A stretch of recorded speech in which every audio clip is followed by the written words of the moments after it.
नमस्कार दोस्तों। आज मैं आपको भील कुमार कन्नप की कहानी सुनाऊंगा, जो कि भगवान शिव की भक्ति अनोखे ढंग से करते थे। वन में एक श्री शंकर जी का मंदिर था। भील कुमार कन्नप शिकार करने निकला और घूमता घामता उस मंदिर तक पहुंच गया। मंदिर में भगवान शिव की पूरी प्रतिमा थी।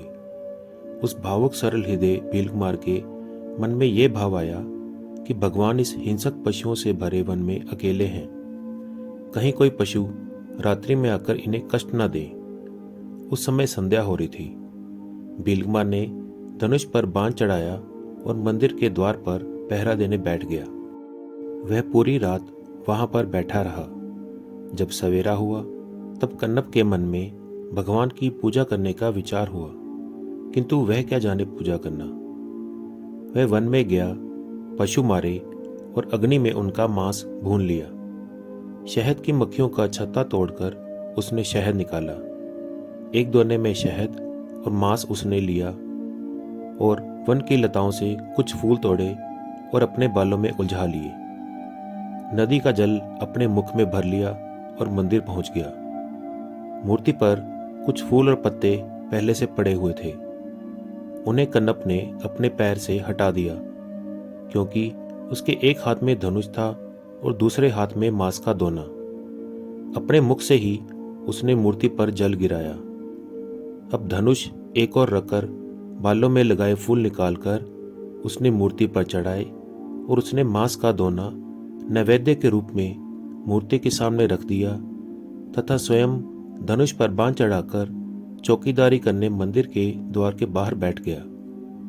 कन्नप को भूल गया अपना घर, भूल गया अपना परिवार, यहाँ तक कि भोजन तथा निद्रा की सुधि भी भूल गई। वह अपने भगवान की पूजा और उनकी रखवाली में जैसे संसार और अपना शरीर सब कुछ भूल गया।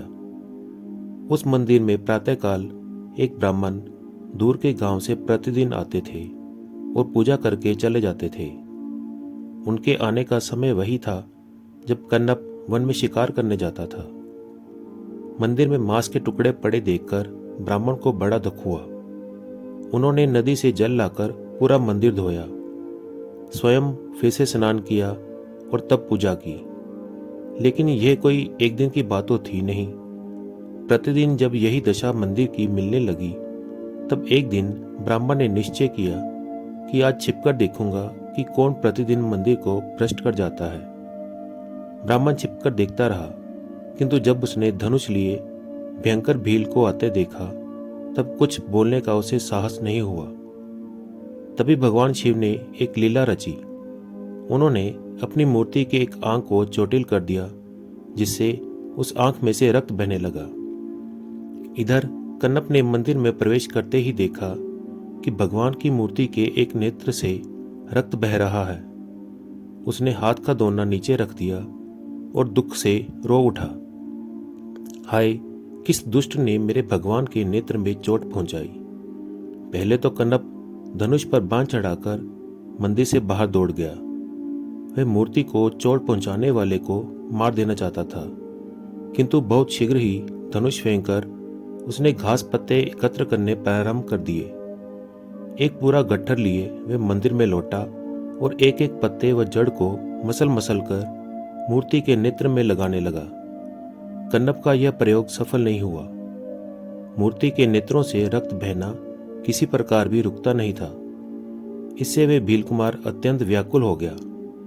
इसी समय उसे स्मरण आया कि उससे कभी किसी भील ने कहा था कि शरीर के घाव पर यदि दूसरे के शरीर के उसी अंश का मांस लगा दिया जाए तो शीघ्र घाव भर जाता है। ये सोचकर कन्नप प्रसन्न हो गया। उसने अपने तरकश से एक बाण निकाला और उसकी नोक अपने नेत्र में घुसेड़ ली। अपने हाथों अपना नेत्र निकालकर उसने मूर्ति के नेत्र पर रखकर दबाया। स्वयं उसके नेत्र के गड्ढे से रक्त की धारा बह रही थी, किंतु उसे पीड़ा का पता नहीं था।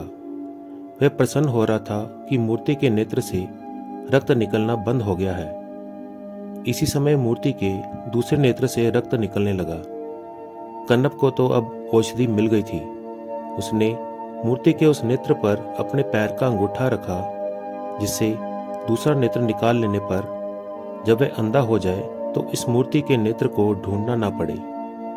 बाण की नोक उसने अपने दूसरे नेत्र में चुभाई।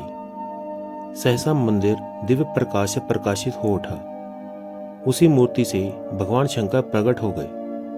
उन्होंने कन्नप को अपने हृदय से लगा लिया। ब्राह्मण, मुझे पूजा पद्धति प्रसन्न नहीं करती, मुझे तो सरल श्रद्धापूर्ण भाव ही प्रिय है, भगवान शिव ने छिपे हुए ब्राह्मण को संबोधित किया।